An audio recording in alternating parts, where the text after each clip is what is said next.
All right. Good evening, everyone, and welcome to the November 13th Board of Supervisors meeting. We're going to start with the Pledge of Allegiance. To the flag of the United States of America and to the republic for which it stands, one nation, under God, indivisible, with liberty and justice for all. All right. And I will call to order the public hearing for H.R. 474 to authorize an addendum to the zoning ordinance to create an associate member position for the Tredyffrin Township Historical Commission. Mr. McKenna. Thank you, Dr. Gussie. Good evening. I have marked the following board exhibits for the hearing. Board Exhibit 1 is the proof of publication of the notice of the hearing from the Daily Local News, dated October 21st and October 28, 2023. Board Exhibit 2 is the proof of publication of the notice in the Mainline Times Suburban, dated October 22nd, 2023. Board Exhibit 3 is a copy of the email and a distribution list to those who wish to receive public hearing notifications, dated October 19th, 2023. And Exhibit Board 4 is a copy of the ordinance itself for consideration for the board this evening. Those are the board exhibits for the hearing. All right, thank you. Do we have a motion to adopt H.R. 474? So moved. Do we have a second? All right. Do we have any board comments? Do we have any public comments? And please state your name and your address for the court reporter.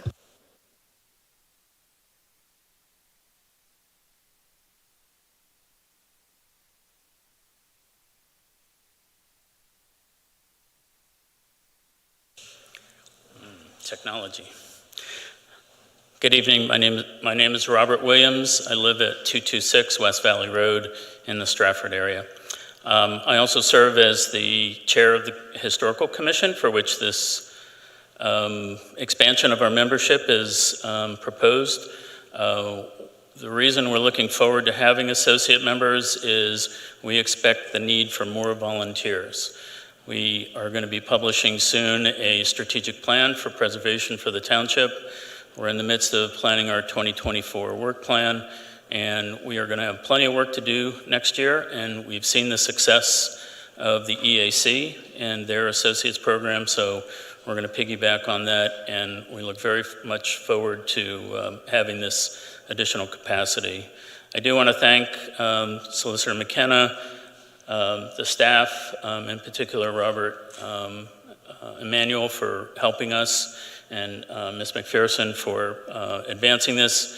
I think our commission has learned a lot about the zoning modification process as a result.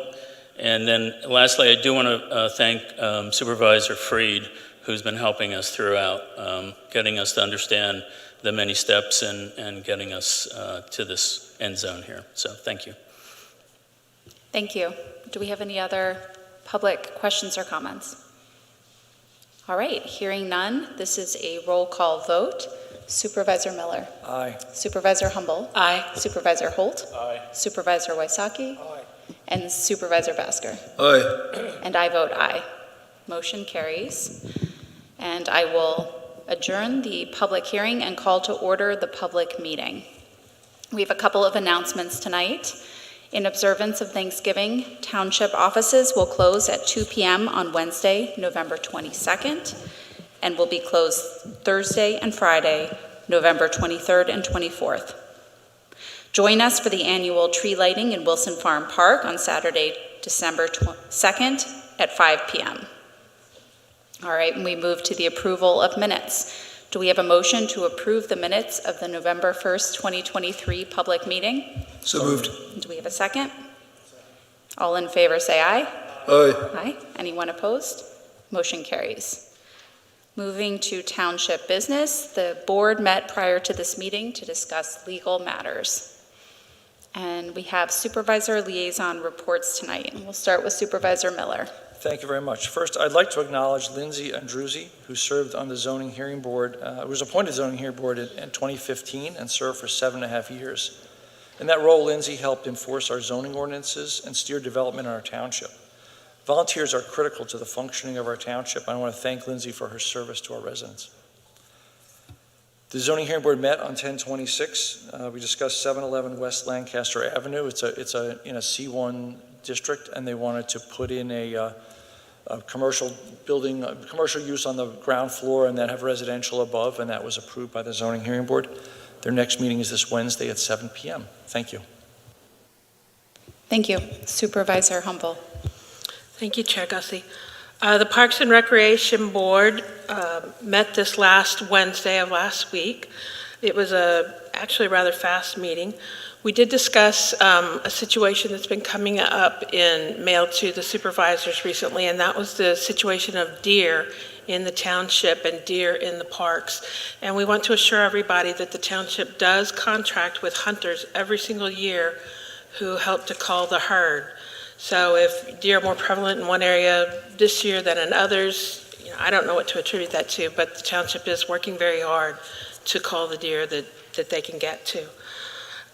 Additionally, we discussed a situation that occurred in Wilson Farm Park 10 days ago, November 2nd, in which a woman was walking her two dogs and was met kind of coming head on at her with another woman who had a pit bull or pit bull mixed dog on a leash, but was practically dragging the owner coming quickly towards the one with the two dogs. They tried moving off the path, getting out of the way, and the woman holding the leash of the pit bull was saying she couldn't control the dog and was just running wherever it was dragging her.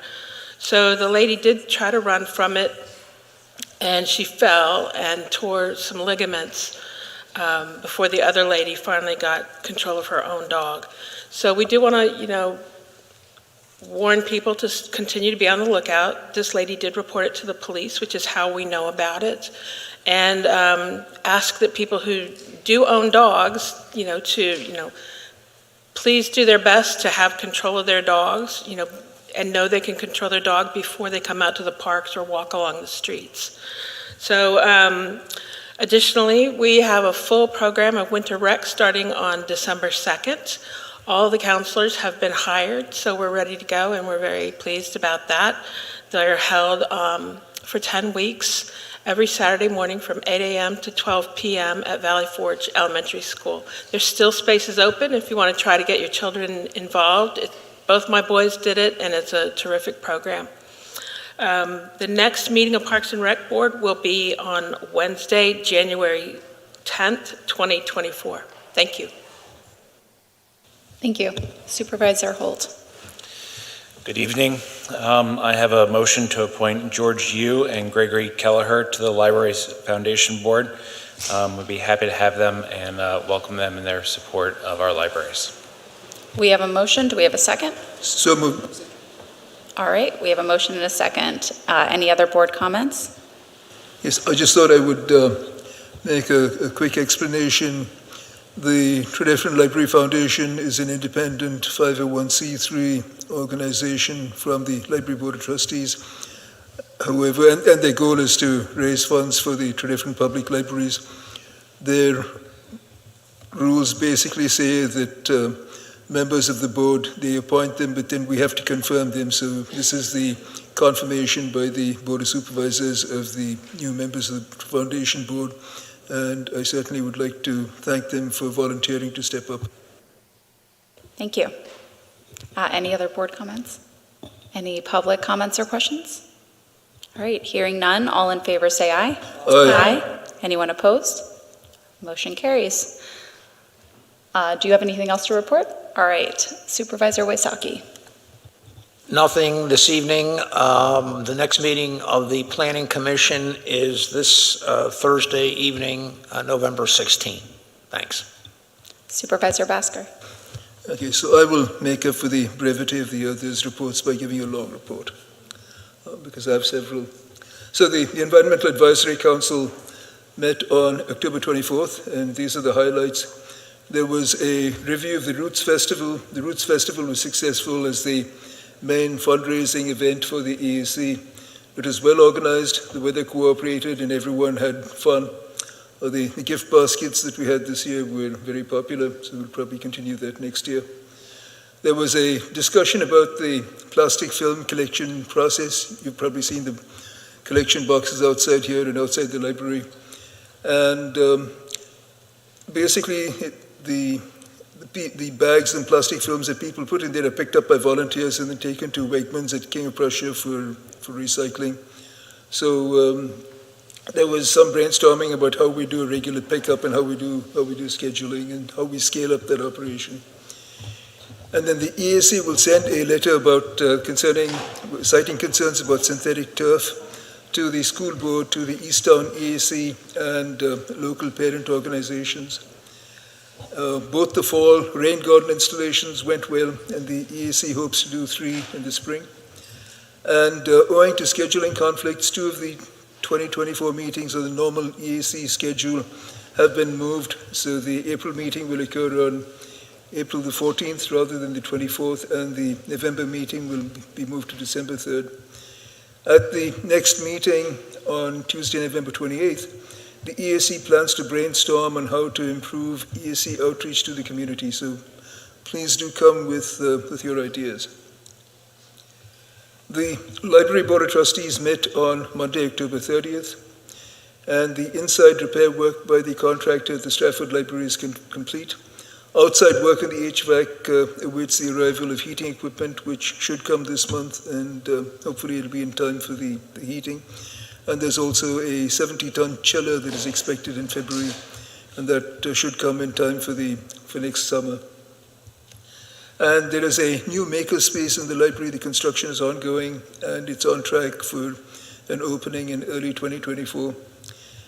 So there is a grand piano, a Steinway grand piano in Keene Hall in the library, and that was generously loaned to the library by the owner who is retiring, and so he's offered the piano for purchase by the library at a substantial discount, so that is something that the Library Board of Trustees is going to be looking at.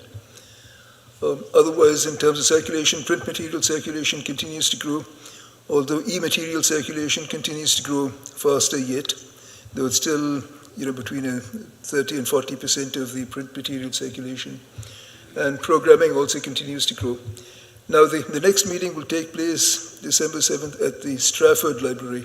Normally, this would be at the Paoli Library, but the Friends of Traditional Public Library will be formally presenting their check to the Library Board of Trustees. And this is they basically take donations of books, resell them, and then take the proceeds and donate that to the Traditional Public Library. And so their donations this year amount to $20,000 for library programming and $15,000 towards the library makerspace. So that's very generous of them, and there will be a small program, and they'll present the check, and we'll thank them for it. The Paoli Task Force met on the 9th of November, and this is basically an opportunity for PennDOT and Amtrak to give a status update on the bridge. I mean, right now that's the main focus of the Paoli Task Force. Though hopefully the longer term goal is, of course, the ongoing development of Paoli. And so basically where we are right now is that PennDOT has selected the demolition contractor. The demolition contracts are being signed by the legal department. Now, PennDOT would prefer not to demolish the buildings till nearer the bridge construction, but in any case, not till the first half of 2024. Now, some residents complained about the condition of the buildings and that they are an eyesore. So PennDOT will see to it that the buildings are locked and that they're not broken into and used for various purposes. And then the actual construction of the bridge requires 2 agreements to be signed between PennDOT and Amtrak. One is a construction agreement which lays out the details of everything that needs to happen. That is supposedly with the Amtrak legal department, and they've committed to getting it signed and in PennDOT's hands shortly. The other agreement is a more complicated one, which deals with right-of-way, including an aerial right-of-way and coordination between the various teams.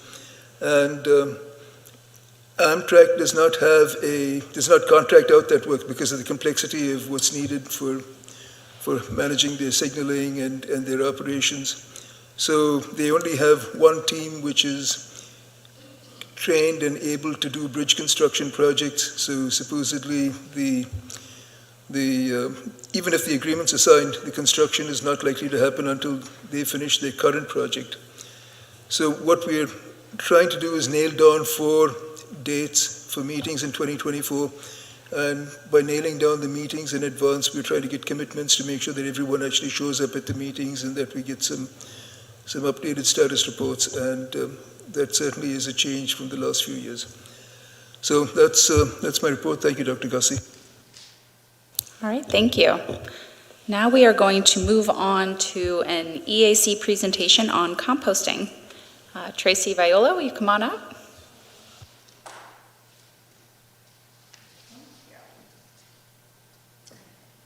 Perfect. How do I get it up there? Oh, it will happen in a second? Okay. It's magic. Wonderful. Well, thank you all so much for having me speak. I'm not going to take up too much of your time. In fact, I'm hoping we're going to be able to do a few just brief educational sessions about composting. And before I get started, I just want to say congratulations to those of you who were reelected. I'm especially happy to see Bhaskar here, and we love having him as our EAC liaison for the board, so we're just happy to see you all. All right, so I'm just going to keep this one really simple and just start to help educate everybody into what composting is and why it matters. So what is composting? As you can see, it's the natural process of recycling organic matter, leaves, food scraps, cardboard, paper plates, napkins, paper towels, all sorts of nuts, nut shells, unbelievable amount, lint from your dryer, unbelievable amounts of things can be composted. So anything that grows, as it mentions about leaves and food scraps, can decompose, and composting essentially speeds up this process, and it turns this organic waste, takes it out of the landfills, and instead turns it into nutrient-rich, all-natural fertilizer for the soil. Farmers like to call compost black gold. So what? Would it really make a difference? Like all those things that I mentioned, all of your food, leaves, paper plates, napkins, paper towels, nuts, shells, all this stuff. Would it make a difference? It sure would. Multiple studies have been done, and approximately 50% of the stuff that we're putting in our trash can be composted. So that's actually a huge amount of waste that we can take out of our garbage and actually make it into this black gold that farmers can reuse and have new life essentially. So what I'm going to do is I'm just going to play this video here. It's a 2-minute video, and it talks about composting in the school. It's really, honestly, the best and shortest video I've seen on composting. It's actually a video that I show at the school where my kids go at Agnes Irwin. The whole school composts, both the front of house and back of house. This is Dave, head of marketing at a ketchup company, about to use Grammarly to handle a tight deadline. We are going to teach you how to. Is there a way to get it up on the screen or no? Well, I don't know if there was a video, if Gene can do that. It's, I didn't know there was a video embedded in it, but No from Gene. No, it's not going to work. So, I'm sorry, so no, or? If I don't think so. Perhaps no. we can. Okay, all right, We well. could post it on the website for people to watch if that's That would helpful. be wonderful, yes, if you could do that. We can listen to it, it's not going to get the same vibe, but it is only 2 minutes long, and it really does a great job of explaining things. So I'm just going to. Compost at your school. What is compost? Compost is a pile of green organic matter, like food, garden waste, or manure, that has been mixed with brown organic matter, such as leaves, straw, or wood chips. Over time, the compost pile decomposes or breaks down into soil. Billions of tiny creatures help with this breakdown, including worms and fungus, and bacteria. Compost is very rich in nutrients and can be used in gardens and fields to grow crops and to heal soil. And why should we compost? Compost helps our world so it doesn't be all just loaded with trash. Garbage doesn't get used like compost does because garbage goes into a big pile wherever that is. These piles are called landfills. When you throw your food into the garbage, this is where it ends up. Landfills seriously affect our planet's air and our water. When sent to a landfill, leftover food, also known as food scraps, will produce a gas called methane. Methane is a powerful greenhouse gas that goes into our air and contributes to global warming in a big way. Greenhouse gases trap the sun's heat in our atmosphere and warm up our planet. Hotter temperatures can lead to melting ice caps, rises in sea level, and animals losing their homes. There is a lot of water in food. And when food scraps are put into the landfill, the water from the food combines with all the other items in the landfill to create a toxic sludge called leachate. Leachate can leak into groundwater and get into our rivers and lakes, harming the creatures that live there and dirtying the water that we drink or swim in. When we compost our food scraps, instead of sending them to the landfill, we reduce both the amount of methane and leachate created, but also we conserve space in our limited landfills. In short, composting is much better for our planet. All right. Oops. So I'm just pulling this back up here. Are you a registered nurse who wants to swap? Trying to pull the PowerPoint back up on my screen. So here we go. All right. So what I'm going to do here is just kind of touch on a couple of the key points that the video talks about. One of the big things is when food cannot break down properly in landfills, it creates a gas called methane. Methane is much, much more powerful than carbon. In fact, we talk about our carbon footprint. We really should be talking about our methane footprint. In fact, I actually literally just got an article sent to me by the Environmental Defense Fund this week, and it talks about methane. It says, to avoid the worst impacts of our overheating planet, we must find the fastest, easiest way to slow warming now. How? By cutting methane pollution. This strong but short-lived greenhouse gas, carbon dioxide on steroids, will warm the planet more in the next decade than carbon dioxide emitted from burning fossil fuels. So it's kind of a big deal, methane. And it's something that we can directly reduce within our own households, which is awesome.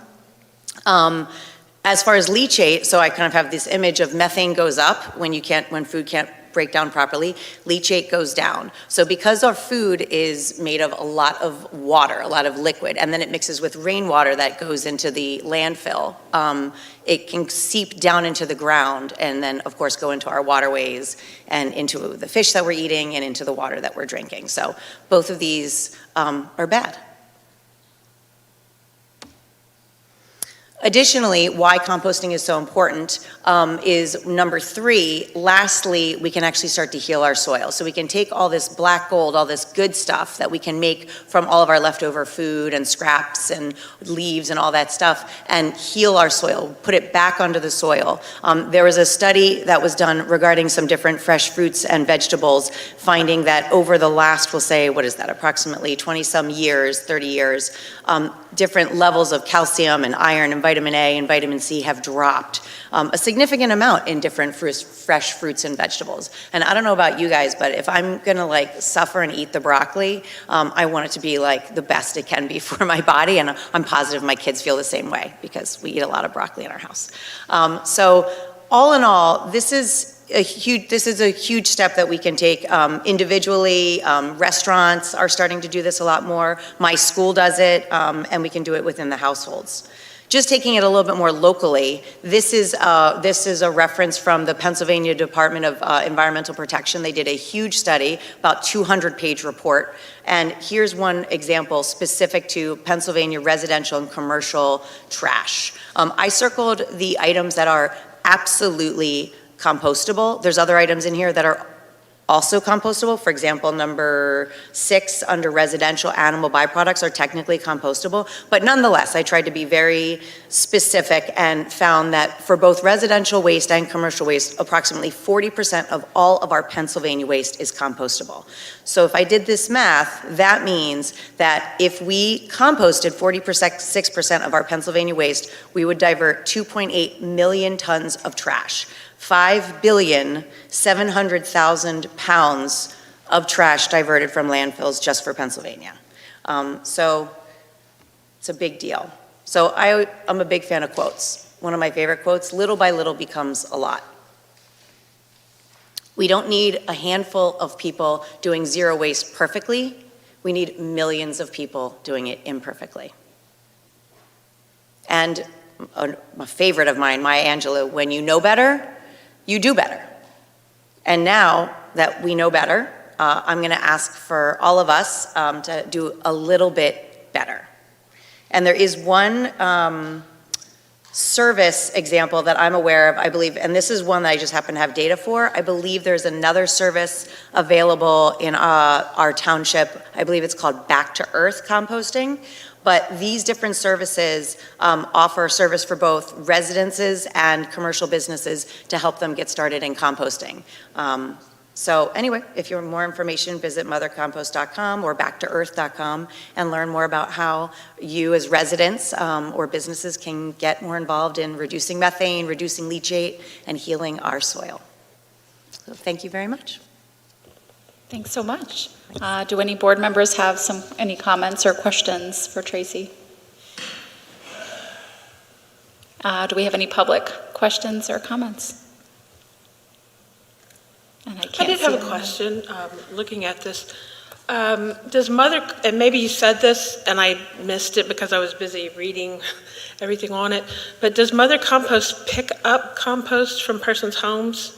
Or the compostable material, I guess. Yes, it does. So and I use it myself. And yes, you actually just kind of save the compost in those I can only refer to them as almost like Home Depot type of buckets, like big buckets, and they have a top on them to keep everything inside, and so no animals get to them. And yeah, they pick them up from your house, right from your driveway every 2 weeks. And you can get 1 bucket, you can get 2 buckets, you can get 3 buckets, whatever is appropriate for your household.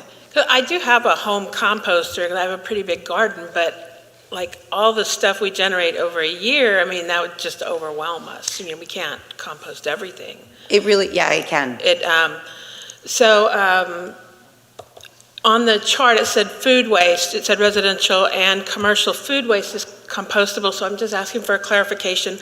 I've always heard or read that cooked food is not compostable, but the raw things like when you peel a carrot, peel a potato, those kind of things are compostable. Can you just elucidate for everybody? Sure, yes, actually cooked food is also compostable.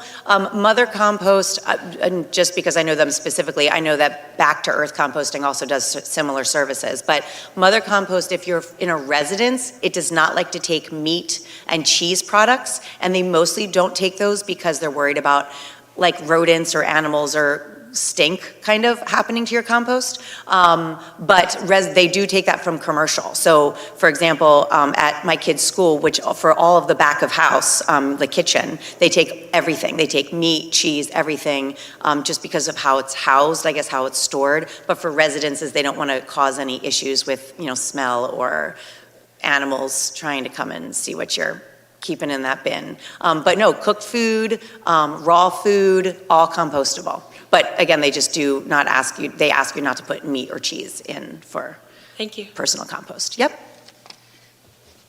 Thanks. Any other questions or comments?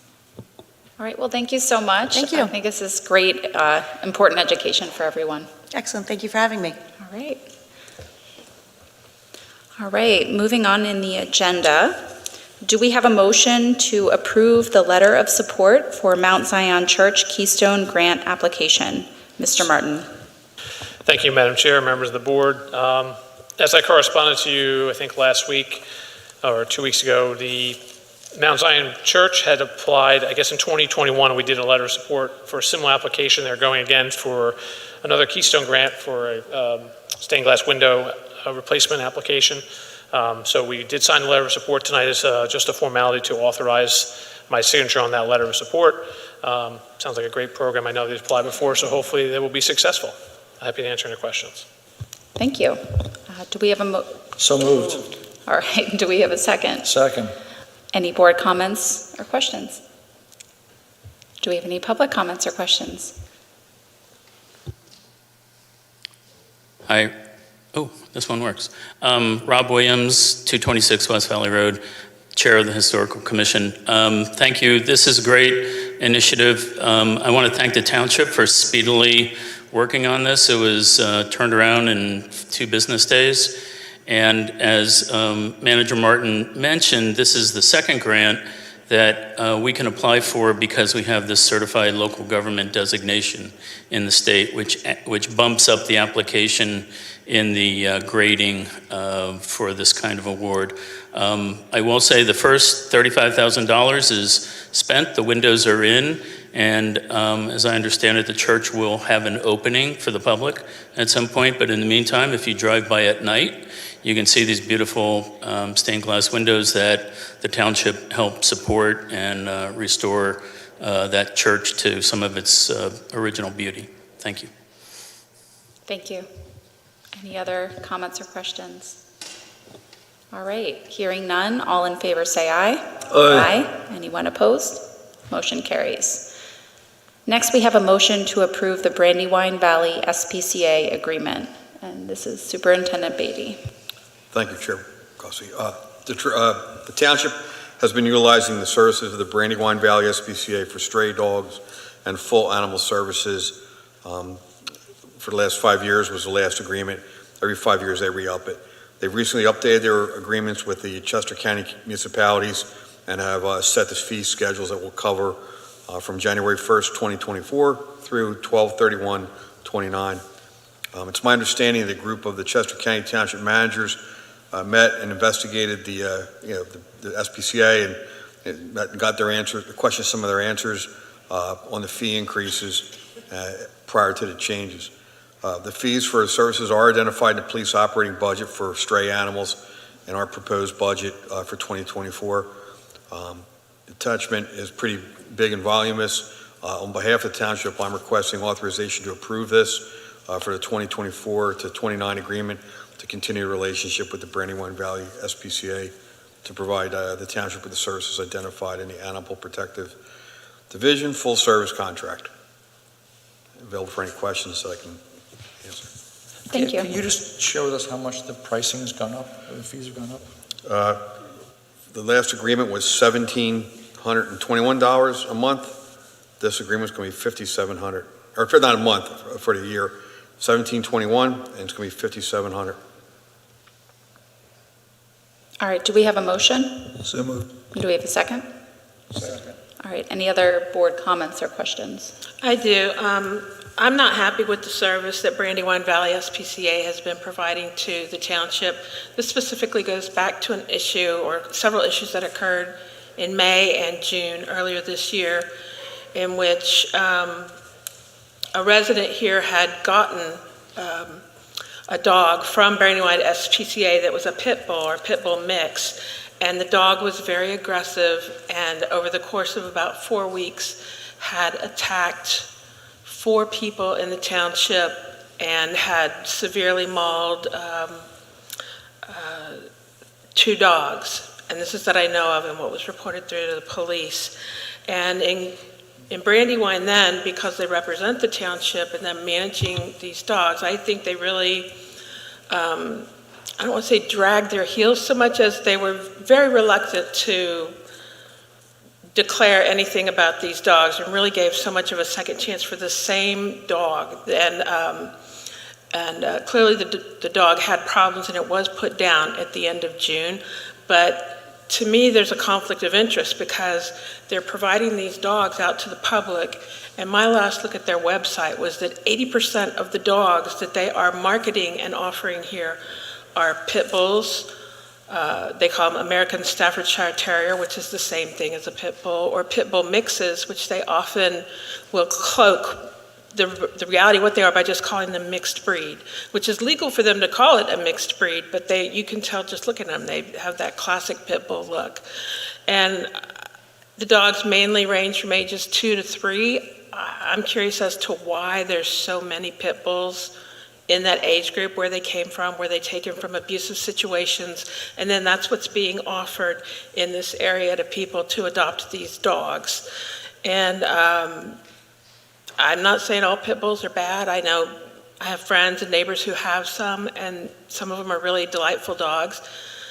But when we're talking about dogs that have been abused or been taken from an abused situation, I would really like to know more about that dog. And I think that Brandywine SPCA, again, is short on declaring whether that dog is dangerous or not, or fit, because they're the ones that provided it into our community in the first place. So for that reason, I'm going to vote no on this issue, but I just want to explain why. I did have a question, Supervisor Humble, which is, as I understand it, the SPCA was not dragging their feet on acting, but that there were some legal requirements about, the process they had to go through to declare a dog to be dangerous. Am I right?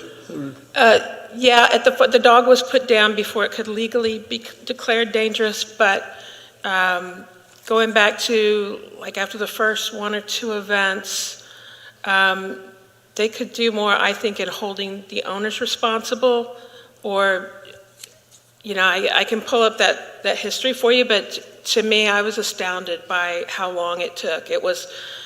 It finally got to that point to where it would be, where it was in the pipeline to be declared dangerous after it had already attacked 2 women on 2 different times at Tea Garden Park and mauled their dogs. One of the women, this happened in May, she still doesn't have feeling in her left arm where the dog attacked. And it was only after the dog, again, was inadvertently, I guess, by the children, let out of their home, close to Tea Garden, but it attacked 2 residents who were walking their own dog, attacked their dog. A Good Samaritan stopped to try to help, it attacked her. And I do think we need to do better in, enforcing some of these rules. I'm not sure what the township can do, if we need to pass more laws or enforce them. But the owners of the dog did not even have a fenced yard, and they didn't have invisible fence. So when the dog would get out, it's on the loose. And, I think with responsible dog ownership, the dogs need to be kept on their owner's property. We have an off-leash dog law. So I think there's maybe more we can or should be doing to prevent this. So, and I know you're saying there are no bad dogs, there's only bad dog owners. I think the people who adopted this dog early in the spring, I think they loved the dog. They thought it was a great family pet. They wanted to do well, but they didn't really know of whatever the dog's underlying issues were, that it, being not well socialized and not able to be out amongst other dogs or other people. Yeah, no, thank you. I do remember the case well, and in fact, as I recall, the owners let the dog off the leash. They didn't have a permit for the off-leash thing, and then when the dog attacked the other dog, the owners just sort of disappeared into thin air, and had to be tracked down, and that was part of the delay. But I do remember the circumstances. Thank you. Fortunately, our 2 different police are terrific. They did a lot of investigating on this. It's been asked of me before. They go through and they talk to all the different veterinarians in the area who are very cooperative with our police in sharing information about the dogs. Dogs don't have patient-client privilege. And, they've been very helpful to us. And so have the dog owners at the various parks who've seen this, because they don't want, the bad behavior of 1 or 2 dogs to affect their ability to have other dogs off leash, or their own dogs, walking peacefully in other of our parks. Thank you. All right. Do we have any other questions or comments from the board? Yeah, I would just ask Mr. Martin to see if there's I understand we have to approve this tonight because we need a solution for the dogs, for the pets that are lost. But I would just ask if we could see if there's another alternative, longer term, given the steep price increase that we've seen. Yeah, so And there. I get the argument tonight. I'm just But yeah, asking. I to mean, put that in the within Chester County, there is not. This is the only one. I'm part of the managers consortium. All the managers, we sent 3 representatives down to work with them. Unless the county or some other agency steps up and starts a similar shelter and services, there's really no one else, unless a private vet is large enough to handle that capacity, which there isn't. But we're always looking, believe me, the managers aren't happy about it. Our hands are tied. There is no other game in town, so to speak. So we will certainly continue to look at that if there is something else that becomes available. All right. Do we have any public questions or comments? I know we have one online. Carlotta? Good evening, everyone. I just want to make a comment in reference to something that Supervisor Humble said about, as she calls them, pit bulls, American Staffordshires, or that dog that falls under that category of a Staffordshire or Bull Terrier. It does have to do with the dog, and if the dog has been mistreated and it's in an SPCA, they may not know the complete history. The other part is when you're saying, why are there so many of those type of dogs? It may have to do with the breeding, because there are a lot of people who are still breeding those dogs, and unfortunately they are breeding those dogs to fight. And when they are taken, they get the puppies, and they don't really know the complete background of those dogs. But again, I'm a defender of those dogs. The only reason why I'm saying I put a disclaimer, because I bred and raised English Bull Terriers, which come under that line. They're not a pit bull, but it is a Bull Terrier, and they have that same type of dispositions and sense. But my dogs show, and you can show a Staffordshire, and you can show an American Bulldog. It has to do with how the dog is treated, and some people do get what you call a pit bull, and they're not used to that type of dog, and they don't know the temperament of that dog. And those dogs do have a tendency to protect. It may not seem like it because they go after another dog, but a lot of their temperament has to do with they may think that their owner is in danger, and they're going after that dog, not intentionally to hurt it, but they think they're protecting their owner. So that may be something else, or someone may go to the SPCA and talk to them about the dogs before the dogs are being given out or being purchased or adopted. They may want to do a little bit more history on the dog and where the dog comes from, but I wouldn't label them all as mean dogs or vicious dogs. They're very loving dogs, but they're very loyal dogs.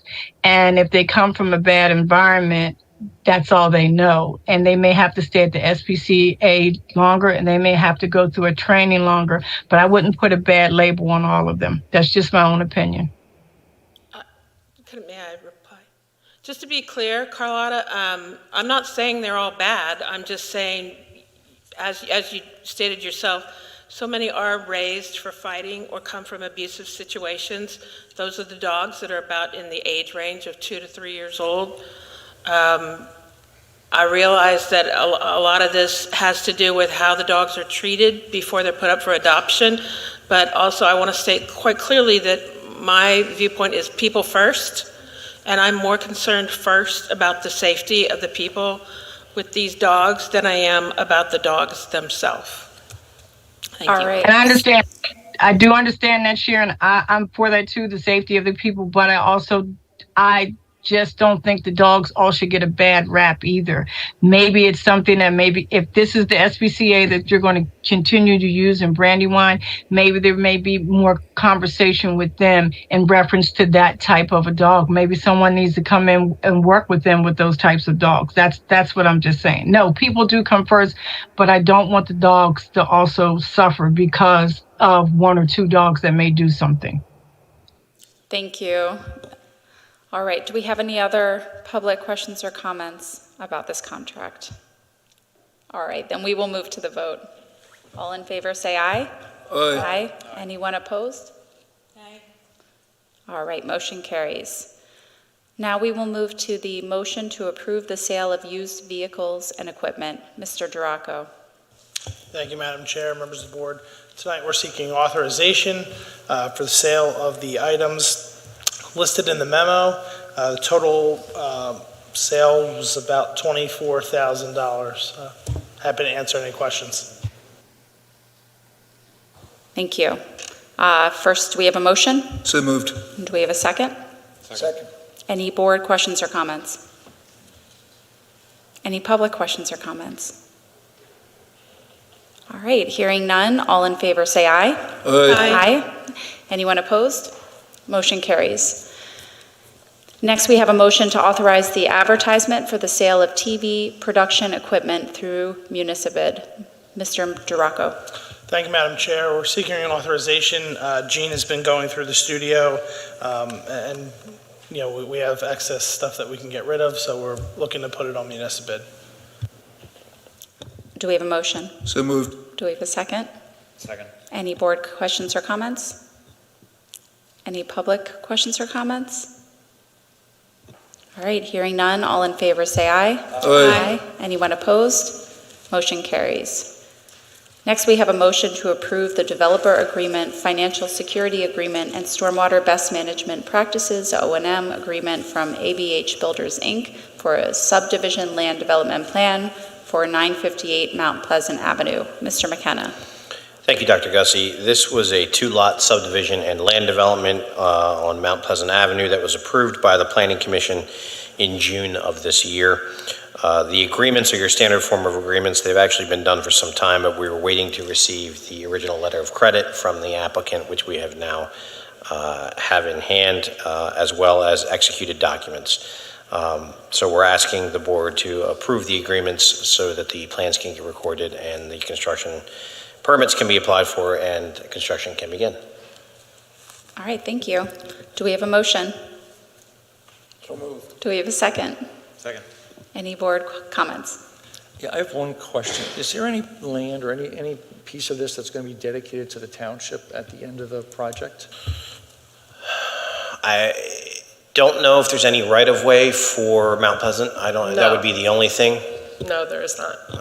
In the documents, it was listed that there was it said something about something being dedicated, but then there was nothing I could identify in the drawing. So it's a standard part of the agreement that we say that if there's anything to be dedicated, then this will occur. So we don't even change that.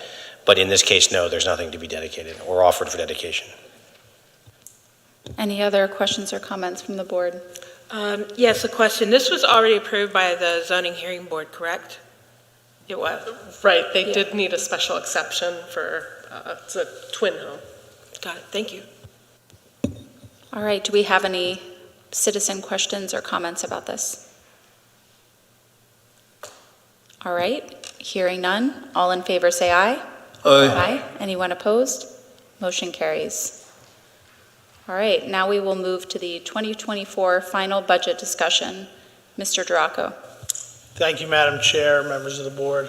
I'll try to be brief, but we have made some changes. They've been provided to the board with the final budget, as well as posted on our website. The ones I'll highlight really before turning it back over to you guys to answer any questions that you might have. We were able to reduce through trying to find some cost savings, the millage that we're going to need for stormwater and for fire and EMS. So for stormwater, the big one came because I realized I needed to move the stormwater and grading permits from the general fund into the stormwater fund. So that was $75,000 of revenue there. And then there was some cost savings in expenses that we recognized. So we were able to decrease that millage down. And then for fire and EMS, I had originally contemplated establishing a capital reserve, but through working with the subcommittee and other discussions, we essentially were putting that off for a future discussion with Easttown. And so that was a $77,000 reduction in expenses. We were also able to reduce that millage as well. Then we looked at increasing the interest income in all of our major funds as well. So with that, I'll turn things back over to the board. Just as a reminder, Tonight on the agenda, we do have an I and J motion to authorize the public hearing for both the millage rate and the budget.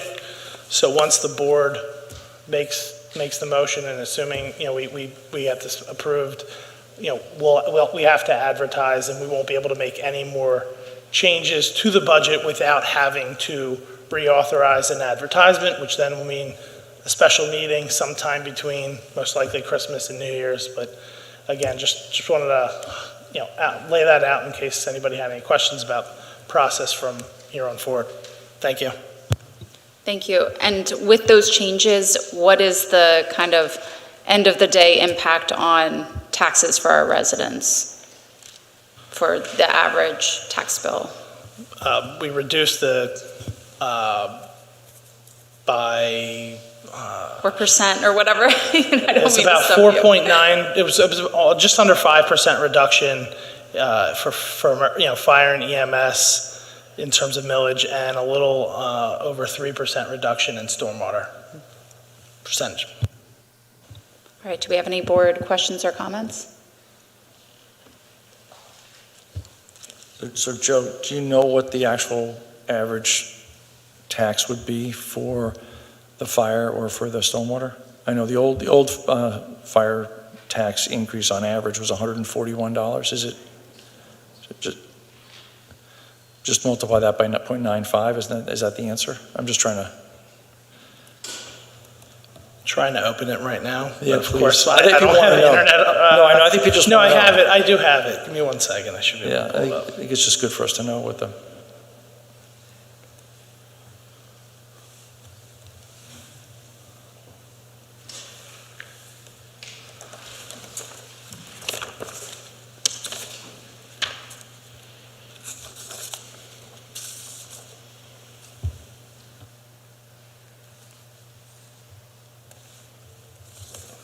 So for fire, the average tax bill will be $133.93, and for stormwater it'll be $153.03. So combined it'll be $286.96. Any other board comments? Joe, what was the thinking behind putting in the capital reserve for EMS in the first place? So the original thought was we are purchasing, we are planning to purchase, and we do it in the budget to purchase an engine that Berwyn Fire Company has ordered. And so thinking ahead, we're most likely going to have future discussions on other apparatus for, excuse me, whether it's an ambulance or a fire truck down the line. And so just establishing that was potential, but with our discussions with Easttown, it was, there was no consensus really, and so we looked at this and said, all right, let's push this off to another day, and it reduces the tax on our residents now.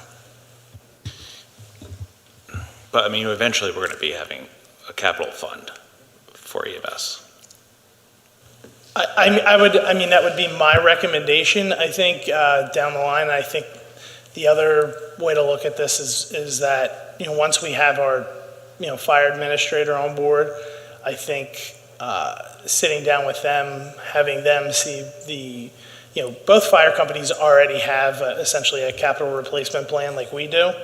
And so So what was Easttown saying? It seems like we were kind of okay for it, but they just didn't want to do it. They didn't want to raise the taxes. I think they were non-committal about it. They had they had varying opinions amongst themselves, and so, we didn't want to, overburden our residents, and we want to make sure that this is an equal, partnership with them, and so, this was. Ultimately, that's how we came to the decision to remove it. Okay. Is there anything in the budget and capital, or I just forget, where there are bonds for the renovation for the substation? I know a lot of numbers have been thrown around for that, for 200, 500 to 2 million, but I can't recall. We do have. I do have money in our budget for it. I think I have like $500,000 maybe in outer years. Again, We haven't necessarily discussed that with Easttown yet in terms of exactly what we're going to be doing. I know, Darren's been working on like, hey, these are the things that we're going to need. We extended the Boy Scout lease, and so that put us off like needing to make decisions now. So we plan on, thinking about that and talking about that more in 2024, planning for 2025, because at that point, it'll be just Berwyn Fire Company down there, and we feel like that we can convert a lot of the space on the on the upper floor. There's a lot of offices that we can convert to bunk rooms, and then just making some changes with the layout to maybe add a few more offices and expand there. Okay. Do you have any anticipated numbers for future increases for EMS and stormwater in terms of taxation? I mean, I know I'm just asking for a estimation, but would that be helpful? So for EMS and fire, essentially, we'll need to increase the millage every year that we decide to increase the contributions to the fire companies. You also need an increase next year for potentially the full year of the salary for the fire administrator. In terms of stormwater, the way let's take a minute there on EMS. I mean, the premise here is that volunteers are drying up, and we're going to have more and more full-time employees. So if I don't know how often we're losing a full-time employee, but if it's 1 or 2 a year, is that going to be a 10, 15, 20% increase on the EMS tax? I'm trying to, I know we want to do a smoothing here. That's the whole plan here, is to smooth out while our volunteers decrease and we have to go with a full-time staff. So do we have any idea on those numbers? I know it's hard. We know generally what the cost is going to look like in terms of the number of employees and generally how much they cost. I think our plan in 2024 was to really cement our future plan and how we want to phase that in, so that way we're not going, taking where we are now and jumping 20% every year or whatever. We're trying, to figure that out, but it's just something that's going to take time. And again, we're working with Easttown, so we have to have some agreement with them as well. And Okay, I understand it's a difficult question, but personally, on behalf of the residents, I think the lack of a clear answer indicates it's going to be large increases year after year. I think that's one thing we're going to have to just recognize right now. My last question is, what do we need to do to get the exemption for the firefighters and the first responders for paying real estate taxes? I've brought this up after a couple of years, and I would like to see it. Did you have anything to say, Supervisor? Yeah. That's the flip side. No, you're right. Okay. Because if we're going to try to do what we can to keep the first responders as much as possible, I'd like to see that tax exemption done. And what do we need to do? It's actually just an ordinance. There's a form of it. We could, if it's something the board wants, we can certainly put that together. The county, I think, has authorized it, but it would apply to any of your volunteer firefighters who live in Chester County, or excuse me, that live in Tredyffrin, but it's a form of ordinance that we can put together for you. Well, I'm for that ordinance, and I'd hope. Yeah, I think there's a lot of support for that ordinance. I'm just looking down the line here. I think there'd be a lot of support for that. yeah, I know that's one of the things we talked about was trying to work with the fire companies to determine, what's going to give us the biggest impact, because we do have,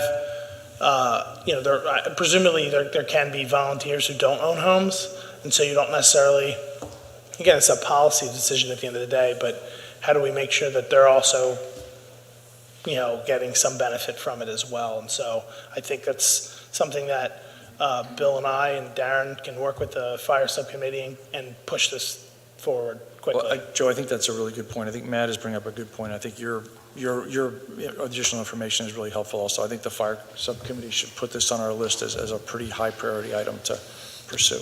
So I think you're right. Yeah, and it has been something on our list for a long time, just to, so everyone's aware, it's not a new concept. It's just, we've had so much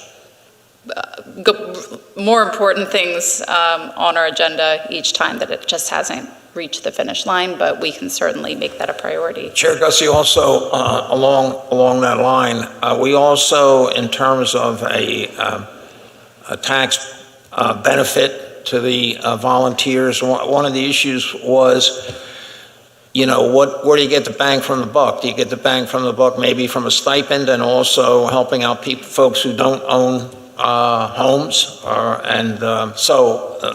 We could work those things out and make it happen. So we'll do it. All right, any other board comments or questions? Well, actually, there was a question that Supervisor Holt asked, but we didn't quite get to, which is I'd just like to get a confirmation that what we're doing right now with the stormwater fee, it's just essentially a holding pattern until we get resolution from the Pennsylvania Supreme Court about the ability to impose a fee based on impervious coverage. And it allows us to go forward with the stormwater projects and then hopefully the court will decide appropriately, and then we can switch to the impervious fee. Correct.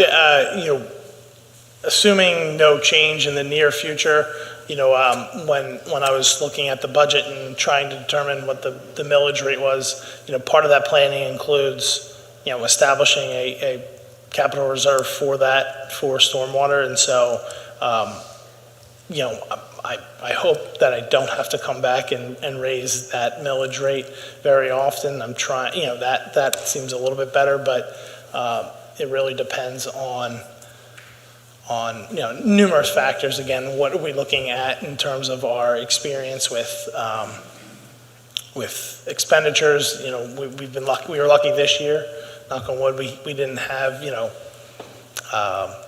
any major storms that we had to deal with, that we had to repair a ton of infrastructure like we have in years past. So that'll be a big help. So we were able to reduce the budget from 2023 to 24, and so, but there is trying to factor in some growth there as well.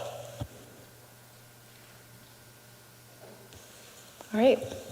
Is that all? Okay. Yeah, the only other thing I would add on stormwater is Steve Burgo has been incredibly successful in writing grants, and we have been really gotten a lot of money in the door that's not resident money to address some of these projects. So that also is a factor in terms of what the rates have to be. But that's been a big boom, a big success for the residents. You guys should just know that the township's done a great job in getting money for us. All right. Do we have any citizen questions or comments? Mr. Heberg.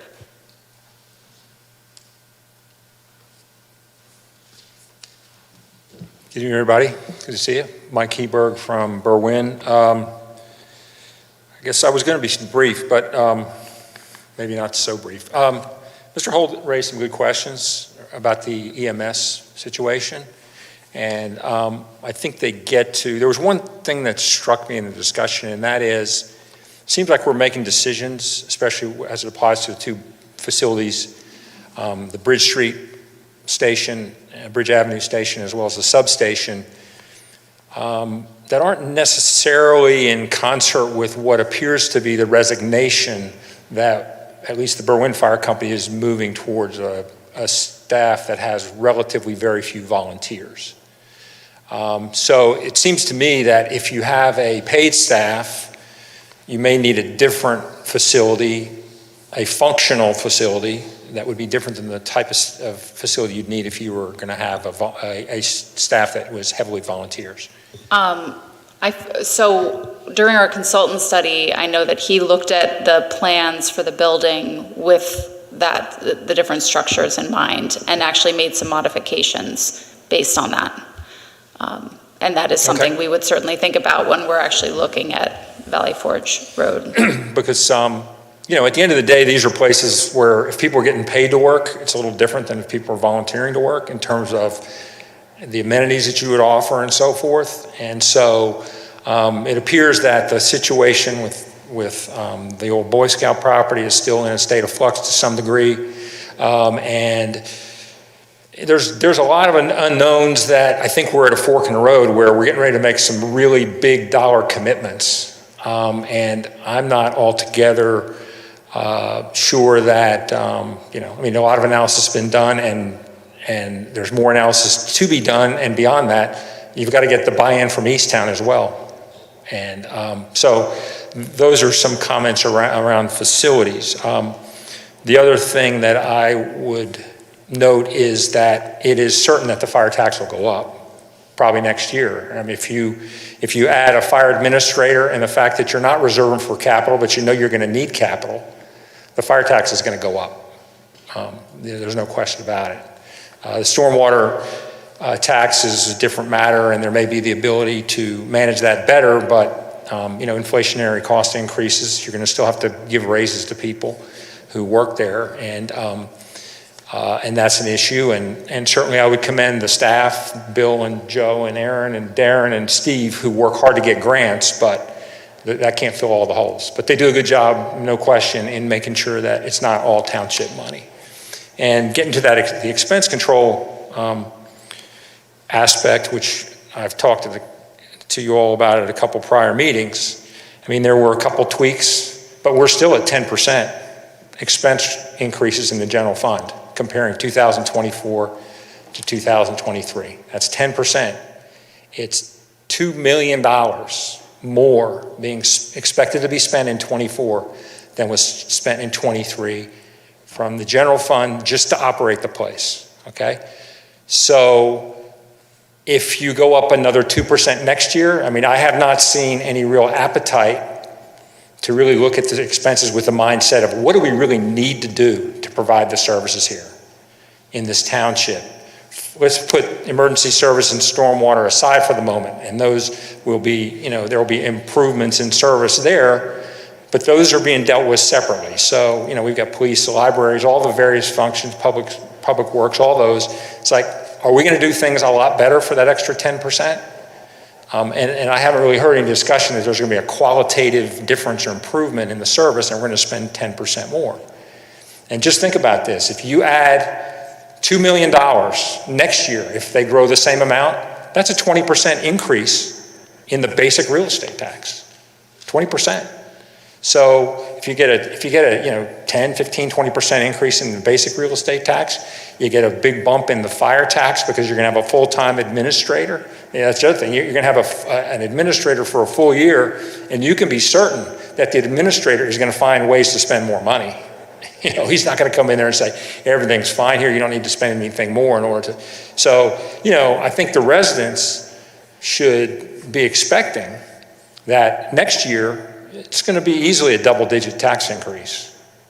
And for those keeping track, a 10% general fund expense increase. The tax increase, I know we talk dollars, the tax increase for this year, the bill that the residents will get in the next couple months is 46%. 46% increase is the increase. And next year, you can expect more of the same if we don't do a better job on expenses. Now you might say, well, we're doing a good, I know there was some conversation around the reserves. Well, you're going to pull $5.3 million in order to do what's in this budget.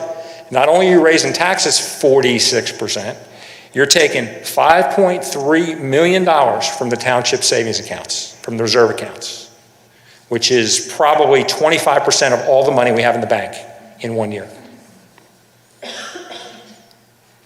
And then in addition to that, we're going to go borrow $10 million. We're going to go issue some bonds to borrow some money. So, as far as the residents are concerned, I think it's, the lineup looks pretty grim financially for the next few years. You're going to be facing some very major tax increases. We're going to borrow a bunch of money, and we're going to tap the savings account for a lot of money. And at some point, that savings account isn't going to be there to fall back on anymore. So, again, I'm certain it's not going to make any difference went through the exercise of looking at expenses and, a few $1,000s here, a few $1,000s here. In a $22 million budget, operating budget, I find it very hard to believe you can't find hundreds of thousands of dollars in savings. But I know this isn't going to change anything, but I know we're going to be standing here next year and there's going to be a big fire tax increase, there's going to be a big general fund increase. It's going to add up to a double-digit tax increase to the residents again. And we've gotten away from doing what we need, and now we're doing some things that we want.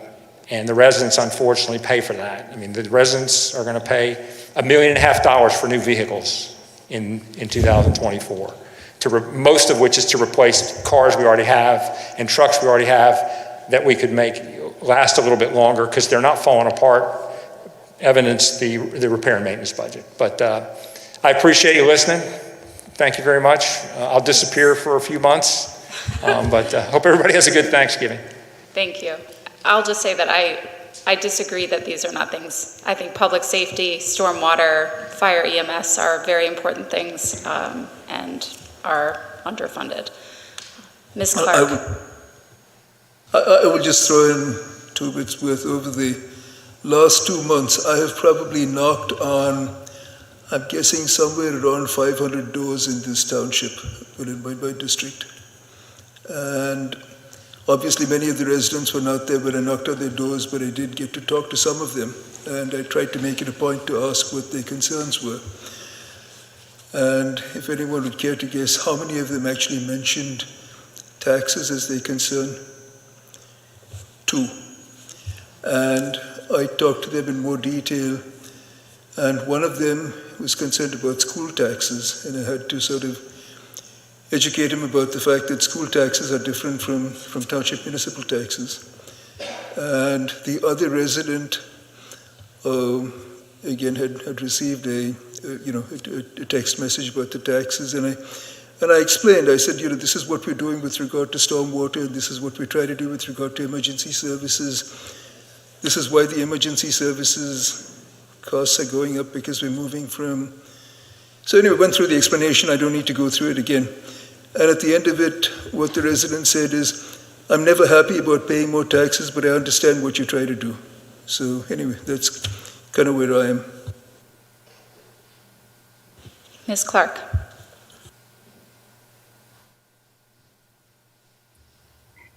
Good evening, everyone. One thing I failed to do in a past meeting was to thank the township staff as well as the supervisors who participated in the budget workshop. That's always enlightening. We get a better, fuller understanding of what's behind the numbers, and we can make some of our points heard.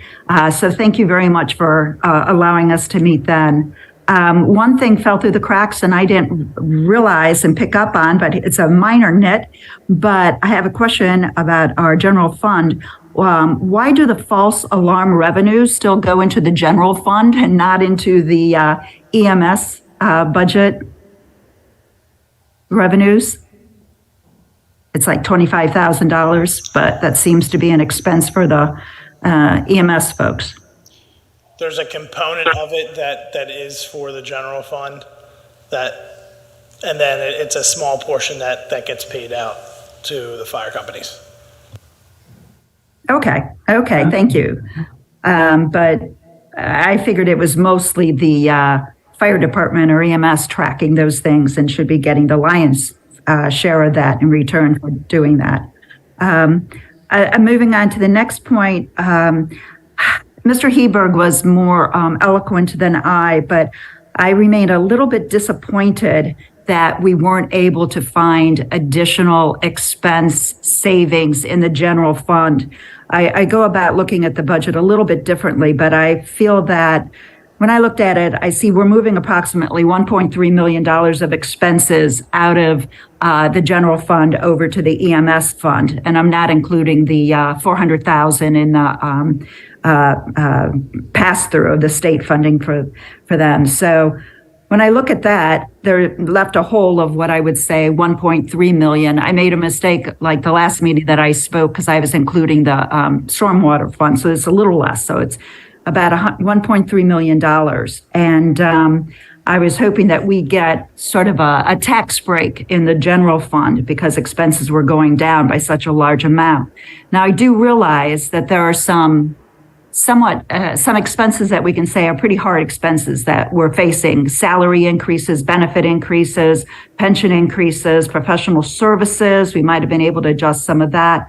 The property insurance, property and liability insurance expenses went up significantly. Debt service went up another $100,000. So those are expenses. Okay, take those out of the 1.3 million hole that we had available. But there's still a lot of money in there that I expected that we could reduce expenses. It's probably a little late now, but I'm hoping in some of those areas that are getting increased funding for this year that we can make sure that we are tightening our belts and thinking, and I know there's not much belt left, but to be as efficient with those funds as possible and to minimize any sort of increase that we might have in the general fund next year. So thank you much for listening to my concerns. Thank you. Do we have any other citizen questions or comments? All right. Can I just make a quick comment? Yeah. Yeah, sure. Just for anyone who's listening and who might watch this later, just to be really clear, the fire tax is critical to the township for public safety and probably should have been done years ago. So there's just no question that this is something we absolutely need to do to support our fire companies. And we have fire sitting right here. They can agree, right? I mean, it's just, we should have done it years ago. Stormwater is an issue that we have in this township. We've had for a long time. The Stormwater Task Force identified numerous projects that need to be taken care of and need to be addressed. It's just like, this is just something we have to do because we are a township that's been around for 40 plus years. You know, the pipes are in the ground for 40 plus years. They're rotting and they need to be replaced and repaired. I think a point has been made a couple times that we're not going to see dramatic improvements in stormwater in the township. I think that's partially true. When we have major storms, we're still going to have flooding. But over time, the work that they're doing is going to make a difference and it's going to make the township an easier, better place to live. And then in terms of the general fund budget, I mean, the township, I mean, Joe, Bill, Darren, everybody here has looked at those numbers, I think, pretty carefully. The Finance Committee has leaned on them pretty hard. We didn't actually torture them, but that we came close. And have asked a lot of tough questions. So I think that they have done a good job in squeezing that budget down pretty tightly. And I would not sit here and say next year is going to be doom and gloom and we're going to have big increases. I mean, I just don't see that, especially in the general fund going forward. So I just want to say that everyone here is doing, I think we're doing our jobs and being careful and spending the money responsibly. Thanks. Chair Gussie, I'd like to just make a quick comment here. I refuse to give in to doom and gloom and the end of the world. Sometimes you have to meet your challenges. That's what we're trying to do here. Be it emergency services, be it keeping our residents and their property safe. We're trying to keep them safe in terms of stormwater and flooding. And I think that's what we're doing. Meeting the challenges that some say they weren't met in the past, and we're doing it, and now's the time. And the general fund, I echo my fellow supervisor, David Miller. That was looked at by the Finance Committee and tightened down. So I look at what we're doing with this budget today within the framework of optimism. Let's move forward from this. Let's face the stormwater issues. Let's work with our fire companies together. Bumps along the road, of course, but let's work together and make sure that our emergency services and the needs of our residents are met in both cases, stormwater and emergency services. That's where my head is going forward, and I won't succumb to a voice of doom and gloom. So, thanks. Okay. All right, any other questions or comments? All right, we are going to move on. We have two associated motions here. The first one is the motion to authorize advertisement of the public hearing on December 18th, 2023 for ordinance HR 477 to approve the Tredyffrin Township final budget for the fiscal year 2024. Mr. Duraco. Thank you, Madam Chair. Members, as required by our charter, we have to have a public hearing and an ordinance on the final budget. And so we're looking for authorization to advertise.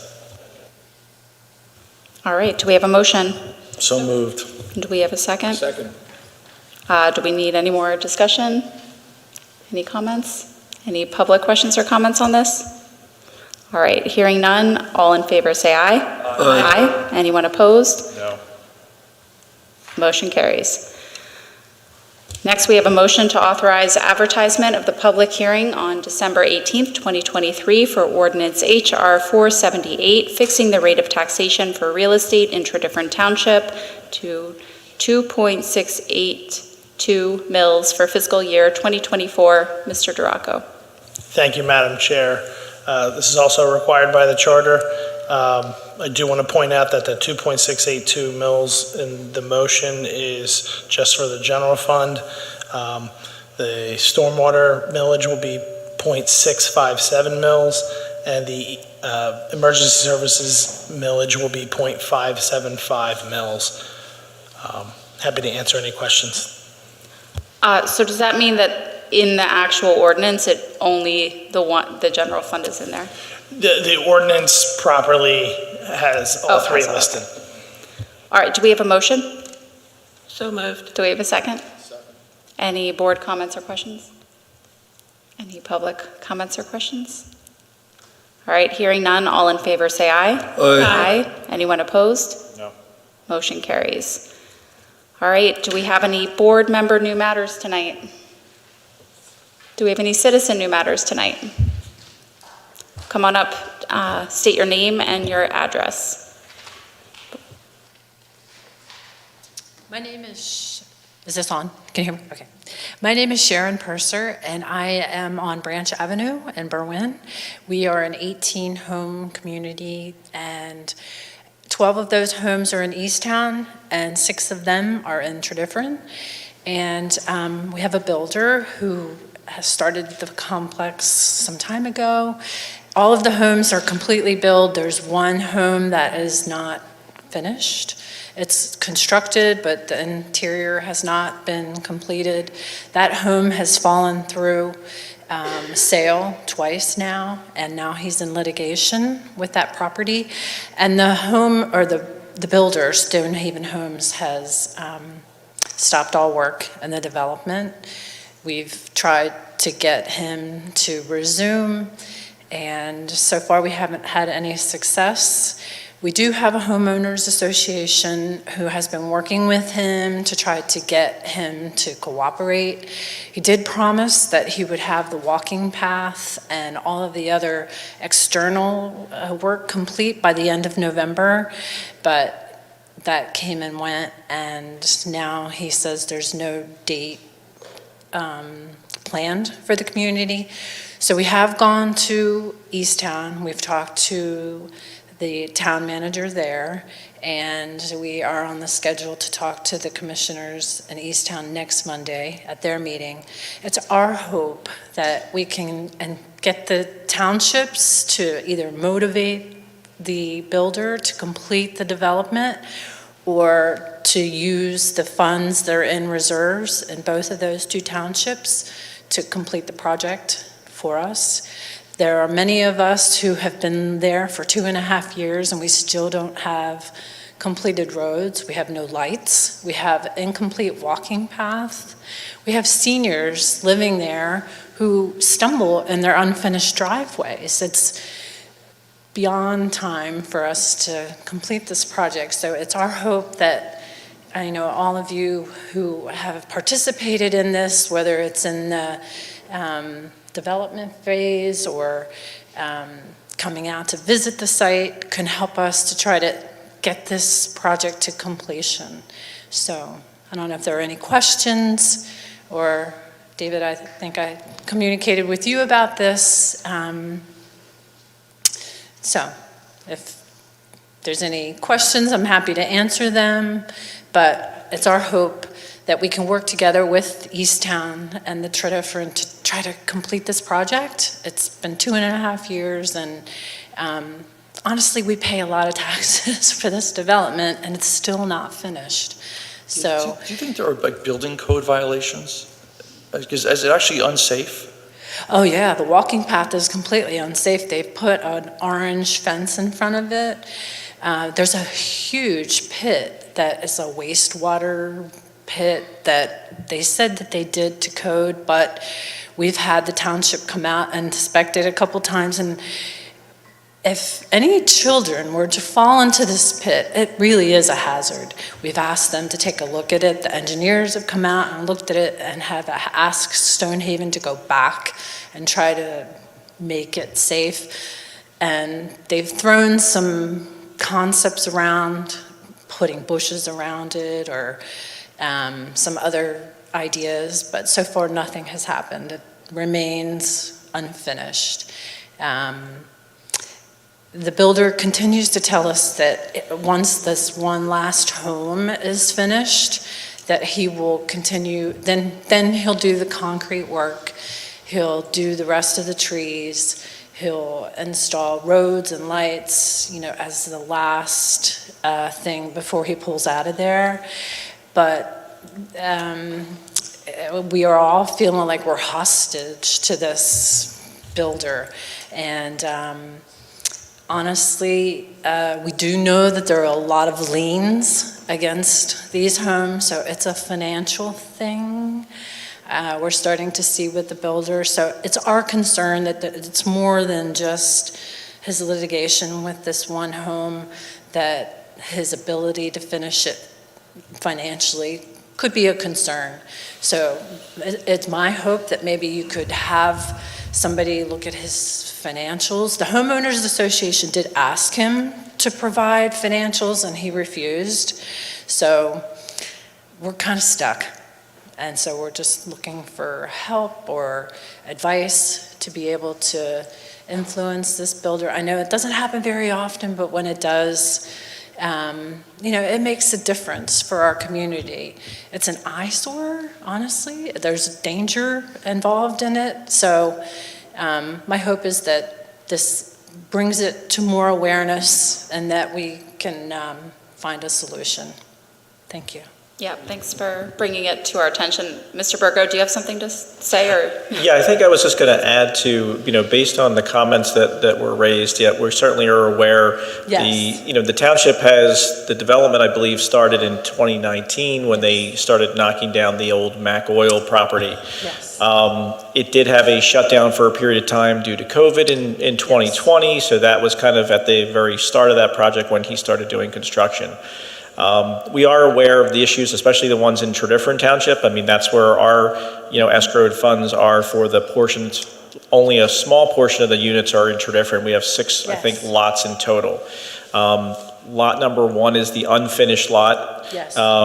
It does look like the contractor has done some work over the last summer, last couple of months. There's windows in the building. He started working back on some of the exterior siding of the building, so he has made a little progress. He hasn't finished that house, but he's made some progress, so he has been doing some work in 2023. For the Tredyffrin side, which I can speak to, they have finished lots 2 through 5. Right. Lot 6 is also finished, which is across the street from the unfinished lot. They've done landscaping in the front of the units, but not the rear of the units. The curb is installed. The curb in the Tredyffrin sections are in good shape. I know there was a question that somebody had raised. That might be in Easttown Township. Yes, there are some crumbling, and some of the grates are uneven. There are tripping hazards. The grates are there because the he has installed only basically the base course of asphalt. He hasn't done the final wearing course. And traditionally, that's not done until they're finished with all the construction. So when Lot 1 would be done, then they would schedule that paving. And that is a weather-sensitive kind of item. So right now, that might be done in the spring at the rate they're going, because they're not finished with Lot 1. And if the weather gets colder and colder, he probably won't have time to pave it unless he has like a warmer weather during the fall or winter. Right, and the house, according to him, is in litigation, and he has no timeline. We don't know of any of those details. I mean, I don't know of any of that internal stuff that might be going on with the developer, but I mean, they still have some odds and ends. They still have some external sidewalk they have to do on Price Avenue. They have some paving they'll have to do, like the final wearing course. The sidewalk is only in Tredyffrin is only on Lot 6, and then that little section on Price Avenue as well. Correct. But I mean, as we had said, is we've seen a little bit of progress, but not very much. But the township, we can't force him to work to a specific time frame. We deal with a lot of different developers. Some are in a hurry to get their project from start to completion, and they go through and they build their homes very quickly, and they're constantly calling the township for inspections. They're constantly doing things as quick as they can, and other people take that slower, I'll say more of a turtle route, where they just basically take their time. This one has been one of those, but he is working on there, and I do expect that when they finish that house, that they would finish these other improvements that they have to. The light poles have not been, I'd have to check the plans, I'm not sure. There might only be one light in Tredyffrin, maybe two at most. The remainder, I think, are in the Easttown section. But yes, they have not been installed. Some of the bases were put in the ground, other ones were left on the side of the road, kind of from the developer standpoint. Steve, just a quick question. So for those items that would be covered by our financial security agreement,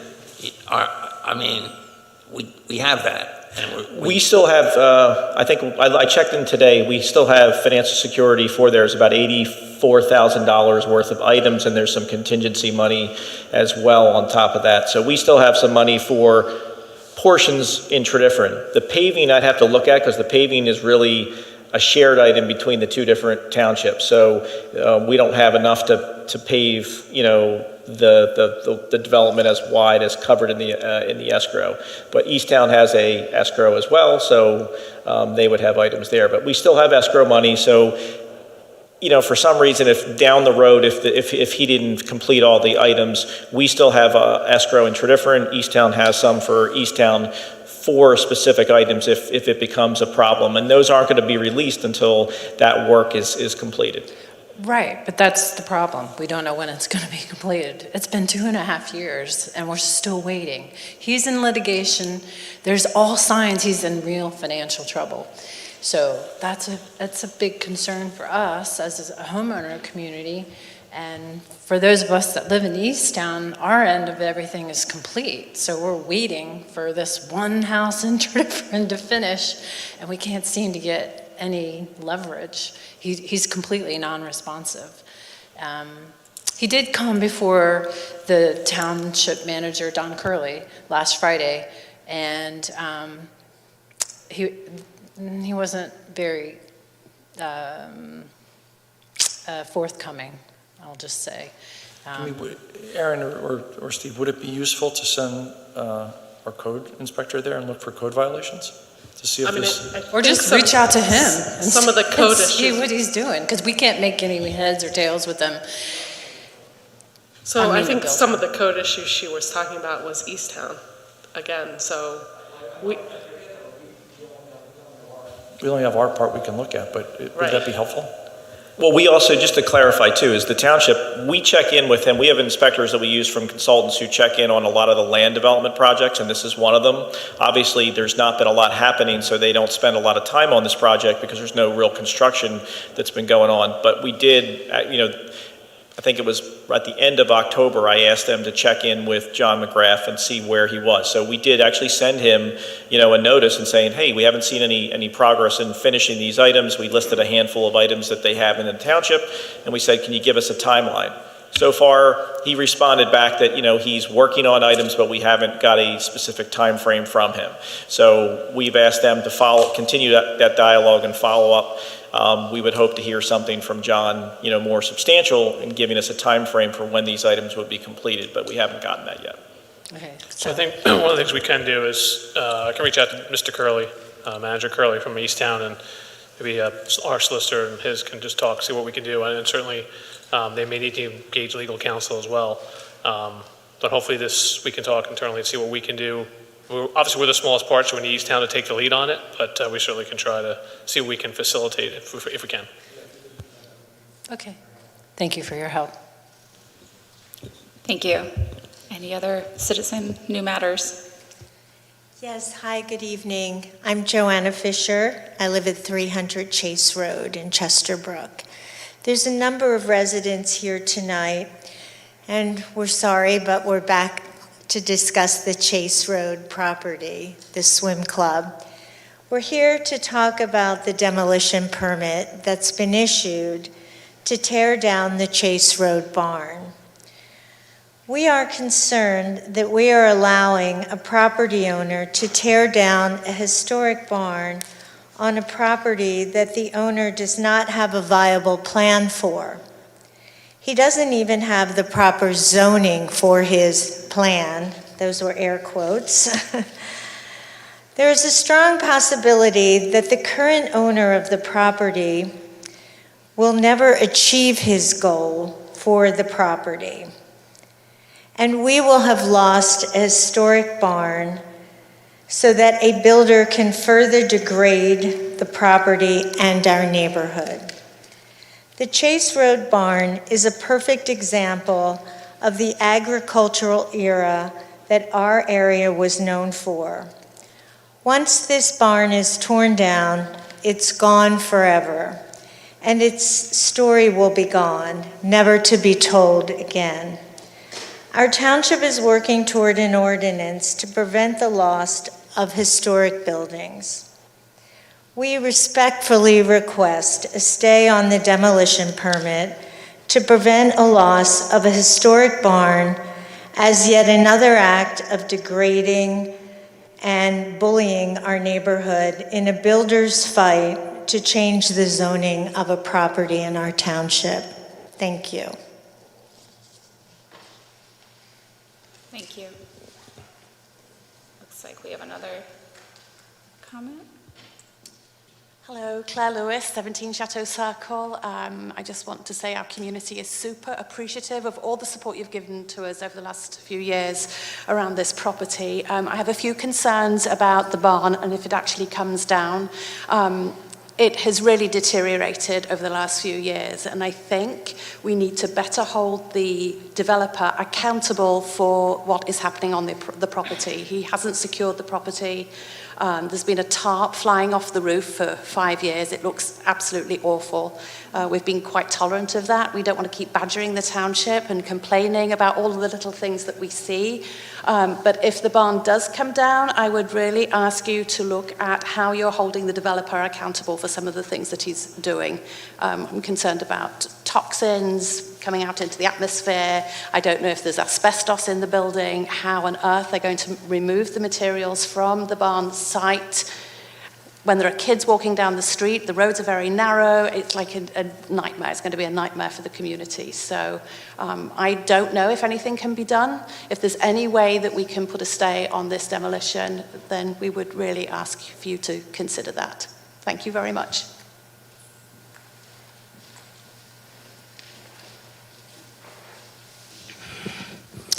Hi, Rob Williams, 226 West Valley Road. I stand here not as a resident, but as the chair of the Historical Commission. I just became aware today of the demolition permit, and I don't understand why this could possibly go forward with the land in dispute, as I understand it. I haven't kept up with where the legal matter is with the land and the zoning change.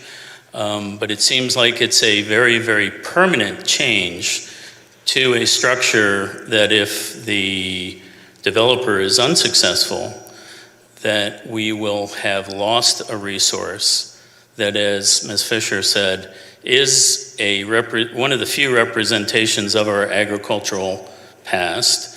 You'll remember last month I spoke about the America 250 and the themes that we are proposing. One of the themes, Chester County-wide, is the agricultural heritage. This is a property that, when Chesterbrook was developed, was intended to be for public use, which is why it's on the RC land. It seems to me that this is a time to hold the building as it is until a resolution on the legal matter occurs.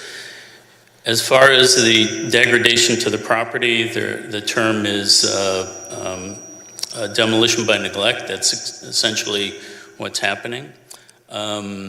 I called another benefit of us being a certified local government is we do have the ability to call state resources for free to identify alternative uses for such properties. It's a process that takes about a month to get in place, and I think what would happen is we'd have a range of other ideas other than those that have been presented by private individuals and private proposals. You would have a statewide view of an alternative to this property, should it remain an RC district, even in its degraded case. We'd have experts who have seen barns all over the state and know how to modify, rectify such structures. So I think this is a time when we should hold until we find out what the legal matter is. If it switches over to a residential, then of course there's, by right conditions. But at least in this case, I think it's an option we shouldn't close by allowing, the permitted use of demolishing the building. So with that, thank you.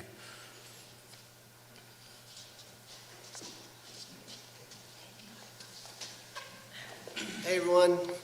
Hello, my name's Tim Connor of 96 Chase Road, Chesterbrook. I too want to thank you all for all you do for Tredyffrin Township. And I guess I was wondering if we're privy to know, why or the reason why this developer got his permit to take the barn down. Are we allowed to know this? The reason why he's got the permit?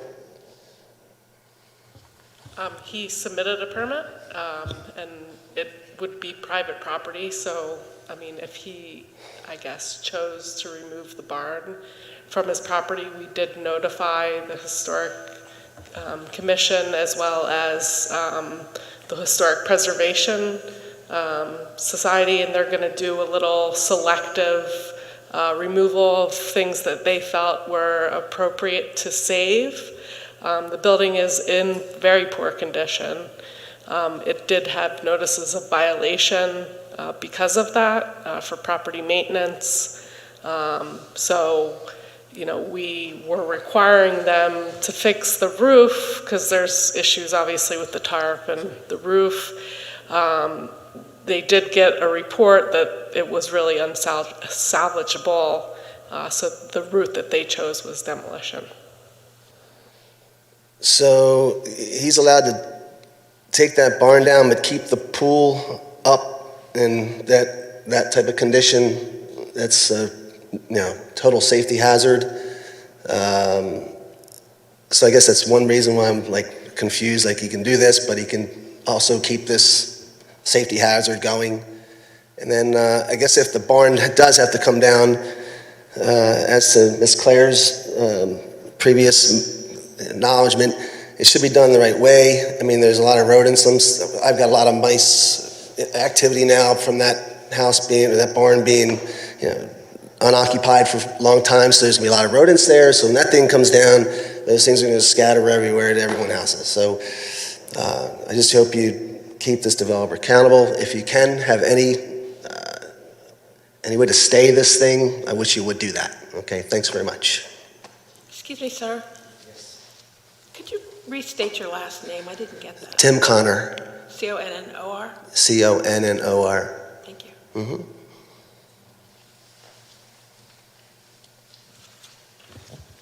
All right, thank you. Any other citizen comments tonight? Chair Gussie. Gussie, I'm going to, maybe step out of bounds here, but I'm going to ask Solicitor McKenna where we are here, or I know this is tough. He has a valid, as I understand it, without knowing more than what I read in crossing emails today, he has a permit to demolish. He's done what he's supposed to do. He filled it out. He did what he's supposed to do. He got a series of reports. He got a look like a asbestos clear asbestos report. There were other things that he did. He notified certain people in the area that had a strict notice. Maybe not everybody, maybe, but apparently he did what he was supposed to do. And we did what we're supposed to do with the Tredyffrin Historic Preservation Trust. I guess we reached out to the Historical Commission. Rob found out today. So, it's a tough thing. We have that kind of demolition ordinance right now. It's one of the things historically we're trying to deal with, or tried to deal with even a couple years ago, and we're going to do it again. We're going to try to deal with it now. But as far as just coming in and saying, you can't do this, it's when you have an ordinance that somebody's actually stepped through the whole process, it's difficult. But, I'm just going to sort of ask that question now. I mean, is there any way, could we rest it? I think the answer is we've tried to do this in the past. Rest it. I'm thinking of back in 2014. Actually, the house was demolished before we even tried. You know what I'm talking about. But right next to the New Eagle School. So I'm just going to ask the question.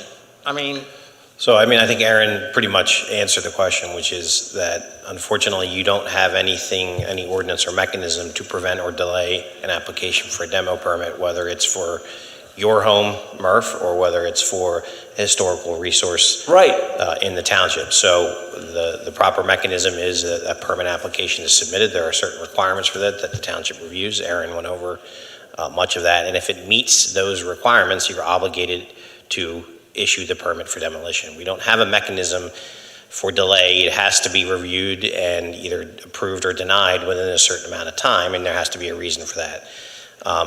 In this case, it sounds as though they met the requirements for the permit, and so the permit has issued. As far as the litigation, since the time of our appeal, they have closed on the property. They now own it outright. The swim club does not, so they have the right to essentially do what they want with the property, notwithstanding if there is a health or safety or code violation unrelated to the barn. Obviously they have to comply just like any other property owner would. It's really not relevant whether the barn unfortunately is there or not for the challenge that they filed. That we argued it was relevant as a historic resource, but it's not relevant to whether or not he gets to build his homes. We have unfortunately had no action by the court on that case, just so everyone knows, now for 11 and a half months. The case has been ripe for a decision since December of 2022. It was assigned to a judge who unfortunately passed away in January. It was reassigned to a judge in February. That judge just recently announced his retirement and gave us an order essentially saying he's not going to take any action on it and he's having the case reassigned. So I do not know who it's been reassigned to, and I do not know when we'll get a decision. My guess is it probably won't happen now until 2024. I'm hopeful when it gets reassigned that it gets decided quickly, is the best I can say on the appeal. Thanks, Pat. I have a question. Perhaps Bill Martin, I'm going to direct it to you because I'm not sure who else to, but does the value of the property actually go up with the demolition of this barn? I would have no idea. County does assessments. I would assume as some value of the structure coming down would actually go the opposite, but that would just be a guess on my part. I'm not an assessor, so I'd have to ask the county on that. Thank you. Can I ask a question about the point that Mr. Connor brought up, which is Yeah. This, if what you're saying is true, that there's nothing we can do as a township to stop the barn from coming down, you think about what is going to be there. Yeah. The barn's gone, and then you've got this pool, which is it's been an eyesore for years. It's a health hazard. It fills up with water. It's dangerous. And now it's just sitting there exposed. It doesn't have a barn that sort of, keeps it away from the rest of the development. Is there anything we can do about that part of this project to say, listen, if you're going to do this, you can't just leave this safety hazard sitting there? Crappy fence he's going to put up, which is what he's going to do. We know that. Right, yeah. I mean, he most likely will put up safety fences. I can certainly talk to Mike Pilati, the code enforcement officer who's right now, and see if he has any code violations for the pool. As far as I know, that there was none. I can certainly have him look at that again. But the code violations were specific. Previously, the code violations were specific to the actual barn. The barn was in violation of the property maintenance code. The pool was continually filling up with water, and we were calling the Chester County Health Department to get it pumped out. Exactly. Because the township never did anything. It becomes a stagnant pool every spring that we have to call the county to have come and pump it out.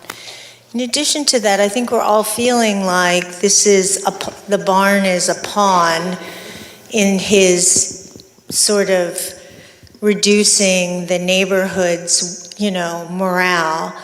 And it's very frustrating that the zoning around the pool and some of the other safety hazards haven't been enforced, and that he's able to pull down something that we feel is important to the community, which is this barn. So thank you.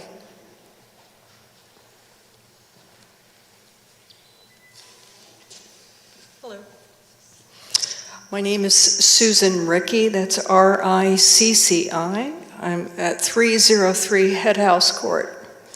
I have a concern.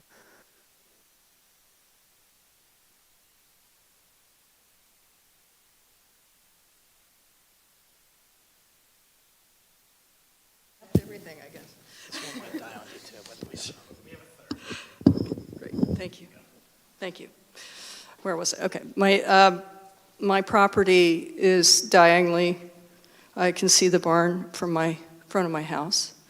My concern would also be what will happen to my property value as this barn is knocked down. Granted, he doesn't have the permission to start this project until the zoning changes. And we are against having these homes built because he has not been cooperative in giving us plans, alternative ideas. It's all been one idea, his idea, and he doesn't want to work with the community. And we're very frustrated as residents. And my concern will be, what will happen to my property value? Let's say something happens to me, and I'm obviously giving my property to my family then, and they want to sell my home. What will happen to that property value? Thank you. I'll just say, for the heck of it, is that there's a cost to everything, including a cost of being too cost conscious. And there was a point where this township could have purchased this property for pennies, okay? But there was a thought belief in this township where we have, and I think we've heard from some of those people today who are on this board, who infected this township with this cost savings paranoia and continues to do so today, where we have now spent hundreds of thousands of dollars on legal fees related to this stupid property that we could have invested into the barn and done other things. So let's remember that the next time we try to be too penny conscious. Thank you. I'd like to add to my comments.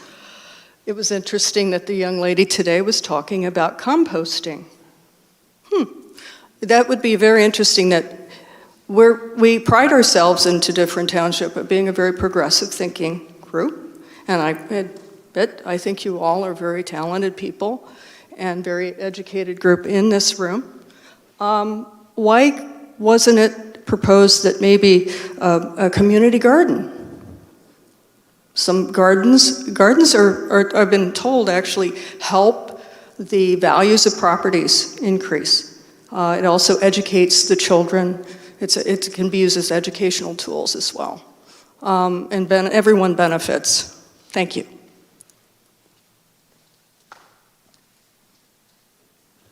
All right, thanks, everyone. Do we have any more citizen comments tonight? Let me check online. All right, we will move to... Can I make one more? I'm sorry. Okay. I just have one more comment to make. There's I guess always it's sort one of for more. Rob more than anybody else, but for the rest of us here too. I mean, I hear the legal arguments, and we'll probably talk a little offline about it. But I think this is an example of why we need to strengthen our historic preservation ordinances in the township. I mean, the fact that, you know, this property, among other historic properties, have been here for a very long time. And we, as residents and owners, really have to be caretakers for the future generation of some of these things. I mean, you think about, what's that, Philip Patek, the watch advertisement? You know, you don't own it, you keep it for the next generation. Maybe you don't read the magazines I read. But anyway, like that's sort of this. This guy's going to come in, he's going to own this for a relatively short period of time. He's going to tear down what is a historic resource and is going to disrupt this neighborhood, make a bunch of money or not, and move on. And it's something that we, as custodians of the township, need to address, or we're going to lose all of our historic history, or historic history. I guess that's not really a sentence, but you know what I mean, historic assets. And I think it's important that we address it and get this as something we really take on as a board this year. So, because this is just a terrible thing to have happen. Thank you. All right, do we have a motion to adjourn? So moved. Do we have a second? Second. All in favor, say aye. Aye. All right, good night, everybody.